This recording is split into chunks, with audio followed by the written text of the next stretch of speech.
Wake up, Australia Utopia. Good morning, citizens, and welcome to Madmac'S Straight Talk. I'm Mad Mac. Our question for today is, why would Henry Ford's prediction of a banking revolution occur in Australia?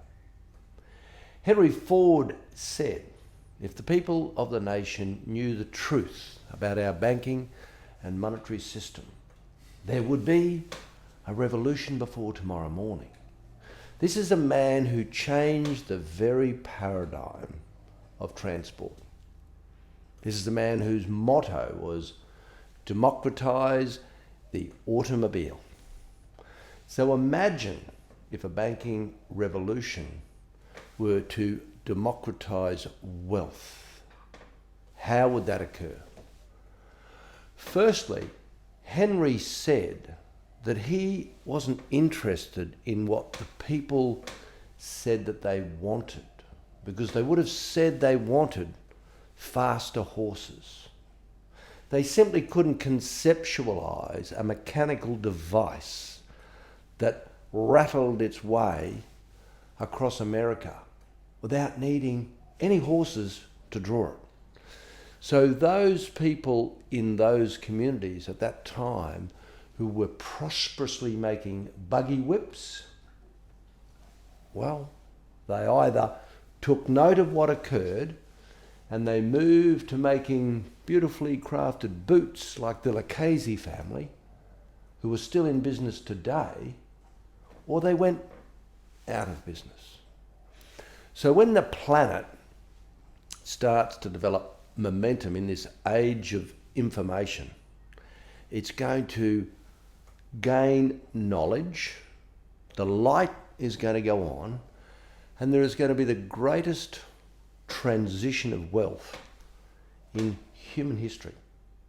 The wealth of the wicked is stored up for the righteous, according to the good book.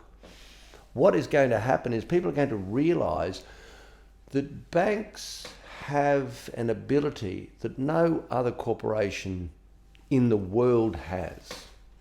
They are the pole vaulters with a very long pole that allows them to leverage. In their balance sheets, they only put 8 cents of value. They then borrow 7 cents of value. That's tier 1 and tier 2 capital. They then digitally manufacture fiat currency with the approval and authority of the government through the Reserve Bank system. So nab your money, who I happen to borrow a fair bit of money off. In fact, from memory, 35 million was one of them. That was in a fund that I was managing, where they then crookedly oppressed the fund. But I borrowed 10 million off them personally, and I had to give them 15 million bucks worth of real estate. And it was very nice real estate, beachfront, riverfront, yippity-up, as you do. What I didn't know at the time, they only had $800,000 when they put their foot on my neck and basically crushed what I had built. So when more and more people become aware of the profound impact of blockchain, they'll realise that asset-backed digital currencies are going to become the norm. So in that environment, if I said to you, you can spend whatever you like, I'm going to digitally create for you a dollar bill. Let's call it a sovereign, just to be different. However, your responsibility is to multiply that sovereign.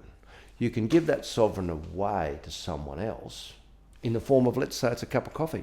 In fact, a coffee is a great illustration because there's massive leverage between the cost of a cup of coffee and the value that you can secure from that cup of coffee. Because you can sit down and you can start relationship with someone.